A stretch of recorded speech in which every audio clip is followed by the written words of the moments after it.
twice champion jockey, any number of big race successes, superstar jumpers like Sea Pigeon, Dawn Run, Alverton, etc. You had some great times as a rider, Jonjo.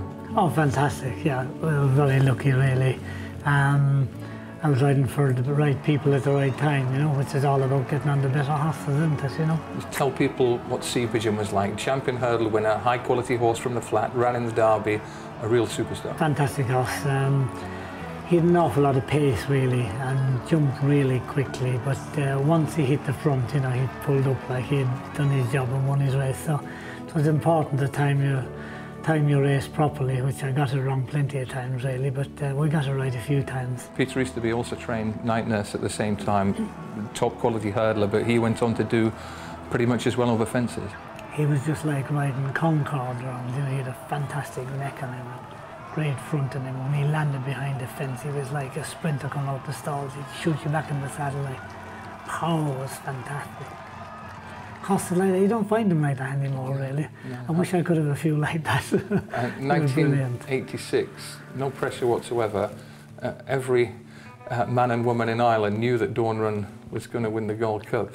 What sort of burden was that to carry out to the track at Cheltenham? Yeah, she was a very good mare, and I was lucky enough to win the champion hull on her, but she was a real lazy type of mare, you know. She had a lot of ability, but she was maybe more intelligent than we needed her to be. And that famous commentary by a great friend of yours, Sir Peter O'Sullivan, the mare's beginning to get up. You must have played that video a few times, I bet. Yeah, it's still playing, especially when we have a bad day, you know. Yeah, it was a fantastic day. It was a day in a lifetime. And the mare's beginning to get up, and as they come to the line, she's made it. Dawn Run has won it. Everything went mad. The crowd went mad. There was hats in the air, papers, everything flying everywhere. It was just a moment that you couldn't repeat it, really. It was fantastic. Every jump jockey has ups and downs and injuries. Right over your left shoulder is a frame with some metalwork of screws and bolts that went in your leg when it was badly broken for the second time. There was even talk of possible amputation at one point, wasn't there? Oh, I was very lucky, yeah. Hugh Barber was my orthopaedic surgeon at the time, and Hugh plated it up and did a great job on it. And then just after Christmas, I rode a bit of work one morning, obviously far too early, and unfortunately the plate slipped with the pressure. It hadn't healed properly, just the plate was holding it together. And the pain got that bad, I couldn't stand it any longer, really. And anyway, it got gangrene, and I was very, very lucky I didn't lose my leg.